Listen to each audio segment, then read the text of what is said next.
Hello, welcome back. It's been a little longer than I thought it would be actually.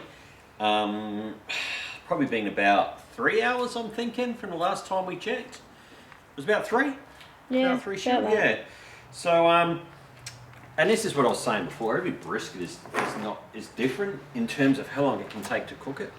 So, I've been checking it now and again, but I haven't been filming it each time because it'd be very quick film sessions. But it's finally ready to get wrapped. The temperature's been holding really well. I actually did adjust the bottom as well as the top. So it's now around 300 degrees. It's been keeping that way, which is fine. So let's wrap the brisket.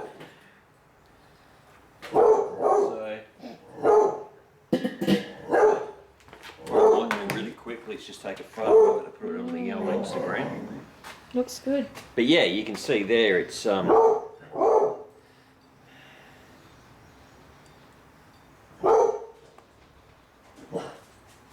of, it's a good colour. You know, the seasoning isn't coming off too easily. So that's a good sign that it's at the wrapping stage. Let me just have a quick, so you can have a quick look at the temperature again. I'm using my old probe. I'm not using my instant read. So this is one of my first ones I used.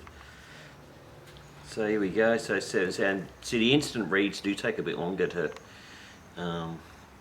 read. Probably my instant read would have actually probed by now at the proper temperature. So it's 152 on there, but because it's a small brisket, I have been checking it out. Parts of it has been getting to 160, so that's 147, and it's probably dropping in temperature because I've got this thing open. So, hang on, let's have a look at this one. 3, 4, just to show. Yeah, it's probably dropping down a bit in temperature, but I'm going to wrap it now. It was getting to 160, so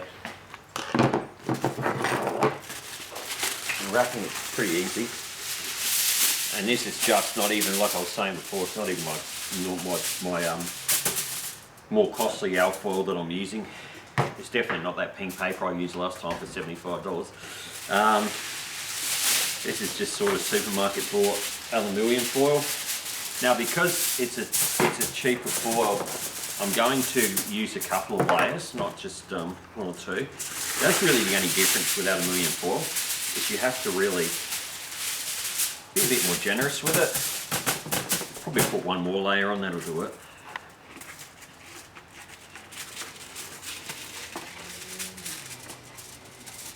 So obviously multiple layers of it's just going to keep it a bit stronger. Now because it's a smaller brisket, I can just pick it up with the tongs. Don't even need to use my gloves on this one.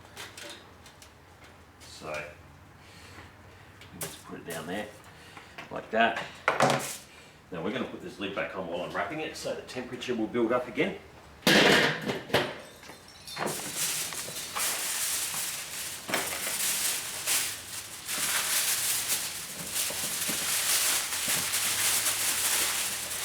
we're just going to float it up.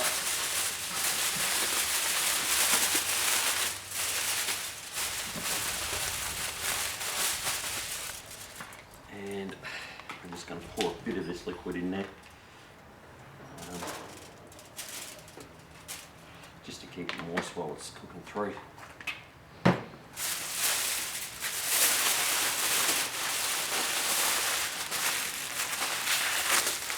Wrap it fairly tight.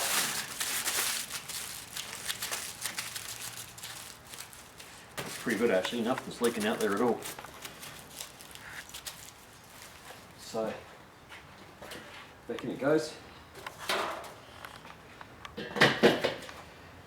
Check it another hour, and yeah, this is being a bit pesky actually. It's taking a bit longer than I wanted it to, but what do you do? It's winter. We've got backup chicken wings as well. So, chicken steaks. So, yeah, when you cook this stuff in winter, in the summer, this would have been done. But in the winter, like Michelle said, it gets colder, so it can take a longer time to cook it. But yeah, we'll just we'll just keep going. And it's one of those cases, it'll be done when it's done. So, and then I've got to rest it. I'll probably only rest it for about half an hour to maybe an hour at the absolute most, because it's a small cut of brisket, so I won't need as long to rest.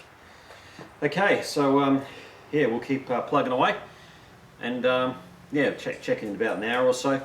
Again, I'm not using anything special, so I'm really relying on checking it a lot more than I normally would check with my electric probes and all that jazz.